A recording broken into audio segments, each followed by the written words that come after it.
They say that the soul becomes dyed with the color of his thoughts, and in this game we see it. In this game, we see what should have been a winning position slip through our hands to end in a draw. In this game, we see what happens when in-game preparation and time pressure gets to you instead of the victory. In this game, I played against an extremely strong opponent that showed me how to play better by showcasing everything I did wrong. Let's get into it, shall we? So,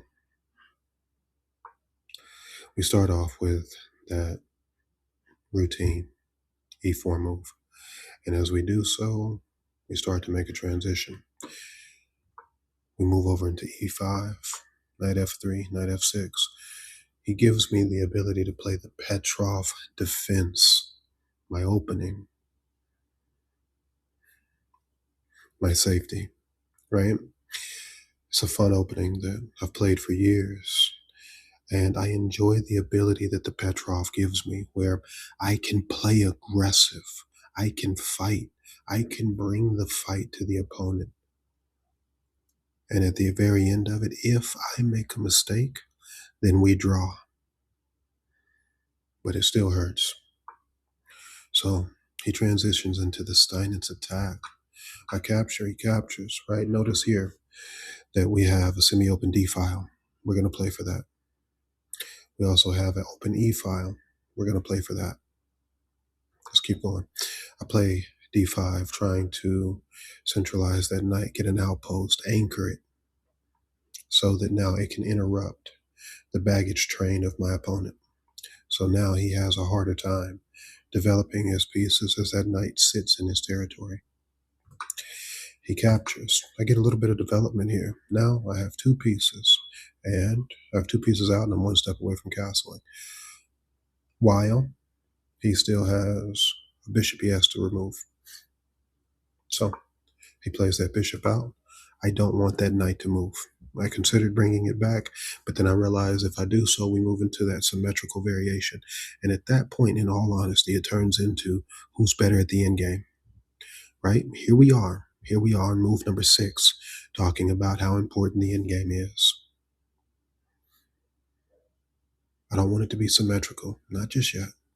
Let's figure out a different way to play it. Keep that knight anchored, keep that knight, use that bishop as an outpost to help that knight have an outpost to reach into the opponent's turf. He plays queen up. He's looking for that pin. Pin to the king. He's expecting me to bring the queen up. And now we do a little dance fighting for that e file. I want no parts of it. I'm gone. Castle. Take the knight if you want it. It's yours, right? It's yours. Keep in mind, after exchanging here and the queen coming up, right? This rook will slide over and pin that queen to her king. So, just like the Ruy Lopez, same concept as the Ruy Lopez in the Berlin variation, where we castle extremely quickly and we leave that pawn out there hanging as bait, as a lure to bring them in so that we can get more rapid development. We castle and bring that rook in. Here we are doing the same thing here in this Petrov. Bring that rook over to attack that queen, forcing the opponent to respond. He can't leave that. He has to do something here. Here we have bishop e3, right? We're forcing the opponent to make the moves that we want him to make. And yes, I'm sure he didn't want to put the bishop there. I'm sure he wanted to put it in a more aggressive place. But now we're causing problems where that knight's going to have a hard time developing. We have the activity from our pieces that we want. So we continue. I considered queen up, attacking this weak b pawn. Potentially, if the bishop slides over, attacking the queen, we move the queen over. If the knight comes over, a whole bunch of stuff. Potentially sacking that bishop. A lot of stuff I considered, right? But ultimately, nice and simple, knight out to c3 or c6. And the reason being is that The knight can now cover that bishop. So if I want to bring this queen here on the next move, I don't have to worry about this bishop. Oh, that's not how bishops move. That's not how bishops move. I don't have to worry about this bishop moving here to d4. So he plays this c3, right? And I don't punish him. I don't see it immediately. What I do notice during the game is, yes, this bishop no longer has an anchor. There's no longer anything helping support that bishop. I did notice that besides that queen, but I didn't notice what needed to be done. Here, I had tunnel vision. Here, I stopped thinking about what needed to be done and started thinking about what I wanted to do. And that is always a mistake. I could have simply captured, right? This knight attacks this queen. If he captures back, which you would think would be right, I can now capture here. Look at this. Look at this. This is a skewer. You would think maybe he could take back, but if he does, this is the end. It will come fast. This is the end. But that didn't happen. So let's take a look at what actually did happen, shall we? This pawn comes up. He's trying to blunt that attack, blunt that queen from coming up and seeing that b6 pawn. Also, he's stopping my pieces from coming down here, spiking this b4 square. So now that knight can't make entry. I play bishop down, completely missing that sacrifice of that knight, missing it. My thought was, hey, we're going to pin this knight. We're going to lock the knight down. We're going to lock this bishop down. We're going to stop his pieces from mobilizing. Also, in the event that he makes the decision to capture, that's okay, because what we're actually doing is pulling our pieces closer to the center of the board. And now I'm going to dominate this e file, doubling these rooks, swinging this queen out. We're going to get this attack started nice and proper. He kicks me away. I'm okay with that. Weaken the king side. Weaken it. Create those structural issues that I can come back later and attack with the pieces. Do that for me. I pull back. But what I don't realize is, boom, bishop takes. That's okay. I get the rook up in the center like I want it, right? Knight now has the ability to freely come out. Let's see a minute ago. Let's take a look at it a second ago, right? Let's pretend that this knight does come out here now. Seems like a normal move, doesn't it? But there's a problem, because this bishop is pinned by this rook. This knight is pinned by this bishop. And this queen is doing guard duty on this knight to prevent double pawns here. So, if I decide to capture, now who has to pull? Which piece? The bishop can't move. The knight can't move. So if the queen now pulls, look at this. Look what happens to the enemy position now. We crack it open, wide open, and our pieces will flow like water through his position. He sees that. So he doesn't play that. Instead, what he plays is he kicks me away. Captures, right? Knight comes back. Knight can come up now. Rook has to come back. So the question is, where do we put the rook? Because we don't want to drive the rook back here to e8, because then we have to work to get it back up and work to get the rook underneath. So where do we put it in this position? Don't want to put it here because of the bishop. Don't want to put it here because I want to move the queen out. Don't want to put it here because it's going to hurt the development of that rook. So the only place left is e6. That's where it goes. Queen comes down. Now notice, here the queen is. So here the queen is attacking this bishop, simultaneously attacking this pawn. But there's a trap here, because now, as before, I missed this d3 square. Now I am well aware of it. Let's see what happens. I pull back.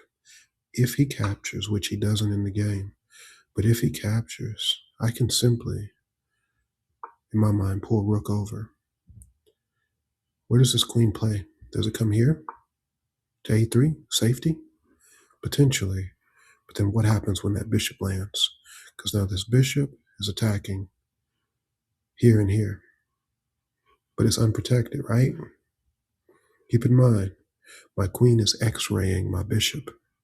So if he decides to capture, we get that same check as before. And now his queen will fall. So, of course, he sees it after he commits to the attack. So here, he pulls knight up. I was surprised by this. I was surprised. So I capture. He captures. Now, keep in mind here, if the bishop captures, we get a c5 threat. That c5, if the bishop comes back, this same bishop threat still exists. Still there. So, rightfully, he captures with the pawn. From here, I push pawn.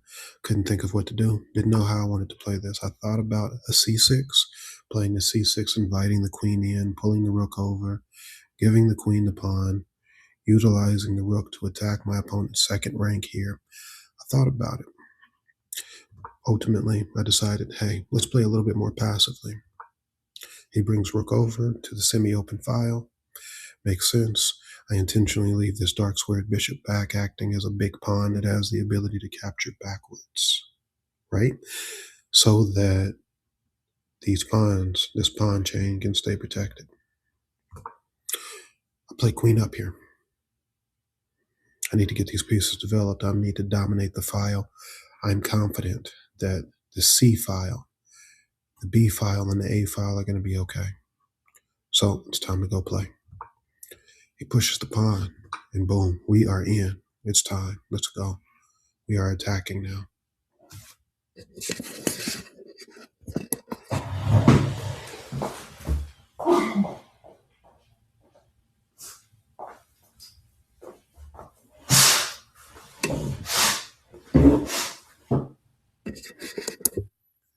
So here,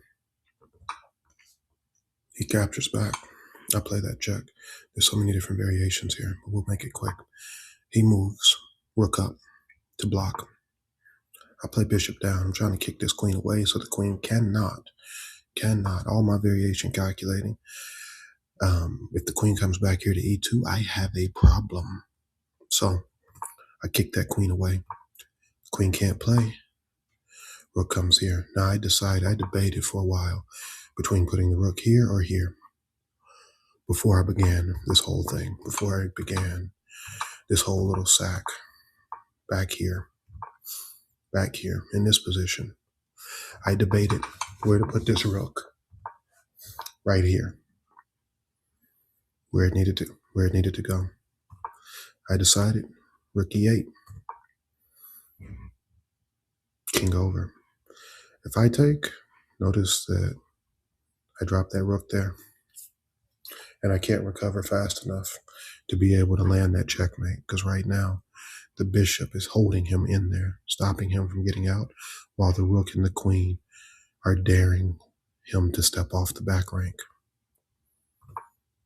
I push the pawn, and the reason being is because in my initial calculation, if we take it back, in my initial calculation, back here, right here, I'm thinking, hey, if we get into that position, I can play h6, and now he can't stop me. So let's jump ahead, shall we? We're here. We made it. Again, I got tunnel vision. I should have reevaluated the position, but I failed to do so. Because in this position, I forgot that the king is a piece. I am always the one talking about utilizing the king as a fighting force. And I forgot that. So instead, I push a pawn. Completely miscalculating. If I was going to push it, I should have pushed it twice, and we'll see why later. But all I had to do was step the king over to protect the rook. And then the game was mine, but I didn't play that. So here we are, h6. Rook comes back. Mind you, this queen can't leave the e file because this queen is babysitting this rook. But that doesn't mean she's not a fighting force. Back. We're playing for this mate. I know I'm not going to get it, but let's create some weaknesses. Up, bishop down. Didn't know what to do with the bishop. I'm in time pressure here. Not sure what to do. Let's make a move. The best we can in the time that we're given with the skill that we have. We do not rise to the occasion. We sink to the highest level of our preparation, and that shows here. Clearly, I didn't prepare for the end game properly, and you'll see more why I say that. Here we have rook takes, or queen takes, king steps up. I'm not sure what to do, but I know I'm low on time. And when I say I'm low on time, what I mean is I have 20 seconds, he has 5 minutes, but there's a 5-second increment. Let that sink in. He plays back. I play check. He plays king over. We're attacking now.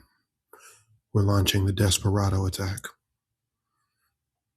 I'm going to give him everything I got. He brings the rook up. I'm thankful that he doesn't try to relocate his queen back into this fight, because if he does, I feel like I'm going to have problems. Queen down, rook over. Notice that the queen and the bishop are working together to attack that pawn. Desperado attack. Give him everything we got. Give him both barrels, and if he's still walking, we can say we did all we could. Rook comes back. Queen goes down. Too little, too late. In this position, if the queen would have came down, it would have been great. But I didn't. Instead, here we are. Rook comes over. Queen comes back. I know that this pawn's already pinned. I know that this bishop's doing a great job. I don't need to micromanage that bishop. That queen can step off and go do more important things and leave that work to the bishop. But I don't. Again, time pressure. I pull back. Queen comes back. The queen is re-entering the fight here, offering this trade. And I don't want to because of the time pressure. Look at how many pieces are still on the board, and keep in mind, right now, I probably have between 12 and 20 seconds, where he has 3 minutes. This is dangerous to trade here and simplify when I don't feel like I have the winning edge. Again, I don't have the calculating bar to show me how good I'm doing, or to show me what the next move is. I take the pawn. Now we have 3 versus 2. Make it a little bit easier to play in the endgame. Rook comes over. We're trading here. This rook is still pinned down, so I'm happy to get rid of his active rook, his free rook, and allow him to keep his docile rook. I push the pawn. He plays that check. That's fine. Walk my king towards the enemy. He is happy to do battle now.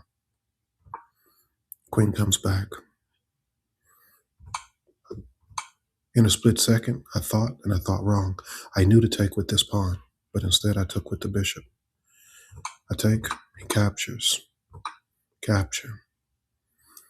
This is hard for me. At this point, I probably have about 5 seconds left on the clock with a 5-second increment, and my opponent probably has close to 2 minutes. We have to play here. We have to play quick, and we have to play fast. And I'm not that confident on a queen pawn endgame on how to do it. We do not rise to the occasion. We sink to our highest level of preparation, which clearly a queen pawn endgame, I haven't prepared. So there it is. Queen over. He plays that check. King comes up. He takes the pawn. I check. I'm trying to walk him into a mate here, but he knows better. He steps back. I don't know what to do. So here we go for that perpetual. Unfortunately, I did not see that by pushing this pawn, now I can step the king over, and the queen's going to have a hard time getting checks on that king. Didn't see it. So we get the perpetual here. And unfortunately, that's how this game comes to an end.